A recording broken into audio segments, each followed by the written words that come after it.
Bismillahirrahmanirrahim. Assalamualaikum warahmatullahi wabarakatuh.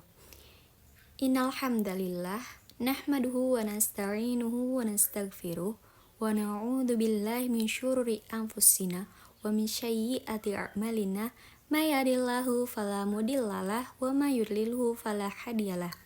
Asyhadu an la ilaha illallah wa asyhadu anna Muhammadan abduhu wa rasuluh la nabiyya ba'da. Perkenalkan, saya Thalita Almira dengan nomor pokok mahasiswa 20212150270 dari Program Studi Pendidikan Bahasa dan Sastra Indonesia, Fakultas Bahasa dan Seni. Di sini saya akan memenuhi tugas mata kuliah Akhlak dan Etika dengan tema Pembinaan Akhlak dalam Kehidupan Sehari-hari. Pembinaan akhlak dalam kehidupan sehari-hari. Akhlak merupakan fondasi yang sangat penting dalam membangun hubungan baik antara sesama manusia maupun hubungan baik dengan Allah Subhanahu wa Ta'ala dalam kehidupan sehari-hari. Pembahasan ini akan mengupas 4 aspek utama. Yang pertama, urgensi akhlak.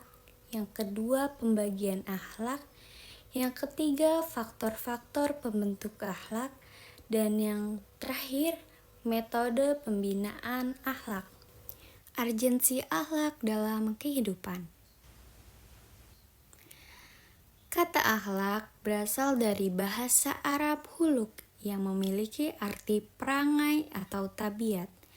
Dalam ajaran Islam, akhlak tidak sekedar berupa teori semata, melainkan mencakup seluruh sikap, ucapan, dan perbuatan seseorang.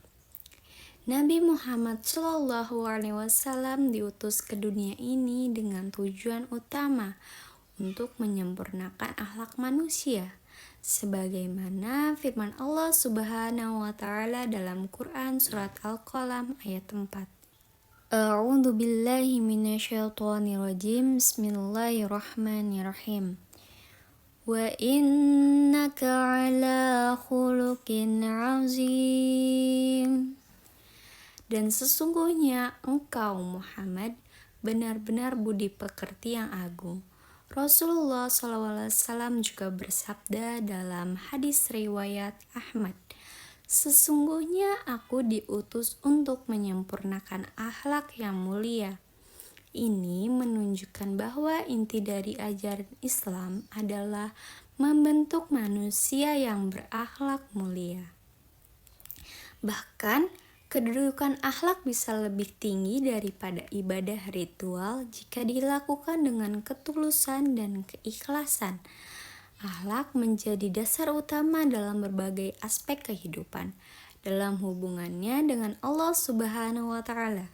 Contohnya adalah tawakal dan syukur yang merupakan bentuk akhlak kepadanya.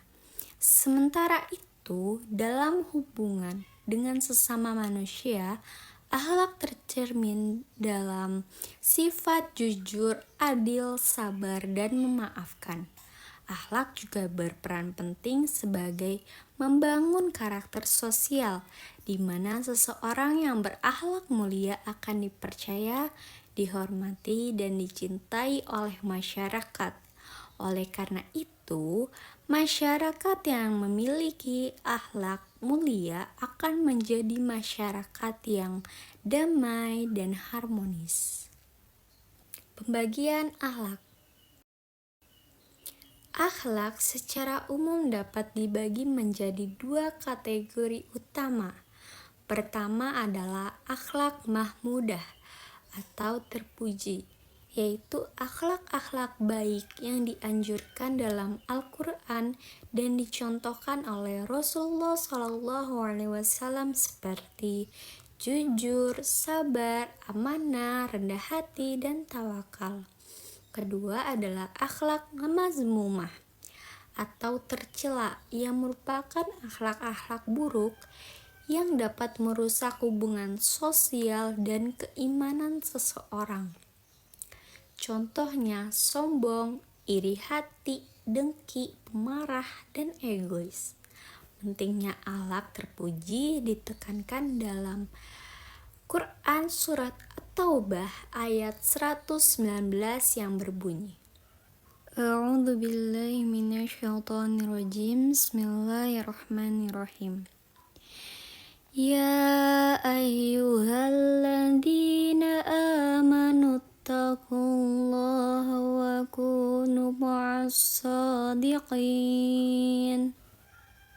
Wahai orang-orang yang beriman, bertawakallah kepada Allah dan jadilah bersama orang-orang yang jujur. Ayat ini menegaskan bahwa kejujuran adalah salah satu akhlak utama yang harus senantiasa dijaga. Faktor pembentuk akhlak. Ada beberapa faktor signifikan yang turut membentuk kepribadian dan akhlak seseorang.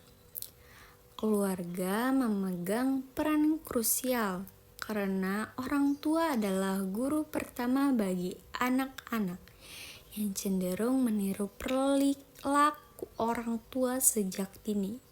Pendidikan di sekolah juga tidak hanya berfungsi sebagai tempat menuntut ilmu, tetapi juga sebagai sarana pembentukan karakter. Selain itu, teman atau pergaulan sangat mempengaruhi akhlak seseorang.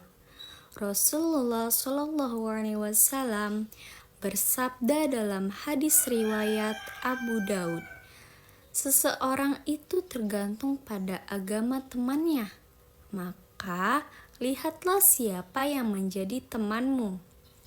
Faktor lain adalah media dan teknologi, di mana konten yang dikonsumsi setiap hari dapat dilihat secara signifikan mempengaruhi pola pikir dan sikap. Terakhir, lingkungan sosial beserta norma adat dan budaya di sekitarnya juga dapat membentuk karakter kita, baik ke arah yang positif maupun yang negatif. Metode pembinaan akhlak. Pembentukan akhlak yang baik dapat dilakukan melalui beberapa metode.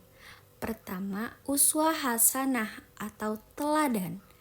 Sebagaimana disebutkan dalam Al-Quran Surat Al-Ahzab ayat 21, bahwa Rasulullah SAW adalah suri teladan terbaik. Anak-anak dan masyarakat secara umum cenderung meniru perilaku pemimpin dan orang yang mereka hormati. Kedua, melalui nasihat dan pembiasaan. Karena akhlak baik harus dilatih dan dibiasakan sejak usia dini secara konsisten. Ketiga, pengawasan dan evaluasi juga penting, di mana orang tua dan guru secara aktif membimbing dan mengoreksi dengan bijaksana. Terakhir, doa dan pendekatan spiritual memegang peran vital.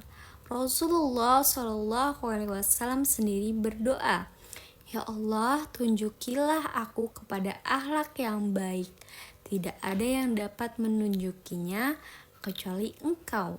Hadis riwayat Muslim. Menunjukkan pentingnya memohon pertolongan Allah dalam membentuk akhlak mulia. Jadi, simpulan dari tugas saya pada hari ini yaitu akhlak adalah cerminan keimanan seseorang. Semakin tinggi keimanan seseorang, semakin mulia pula akhlaknya. Oleh karena itu, kita semua harus terus-menerus belajar dan berusaha memperbaiki akhlak kita agar menjadi pribadi yang lebih baik. Mari kita jadikan akhlak Rasulullah SAW sebagai teladan dalam setiap aspek kehidupan sehari-hari kita. Mungkin ini saja yang bisa dapat saya sampaikan, kurang lebihnya mohon maaf.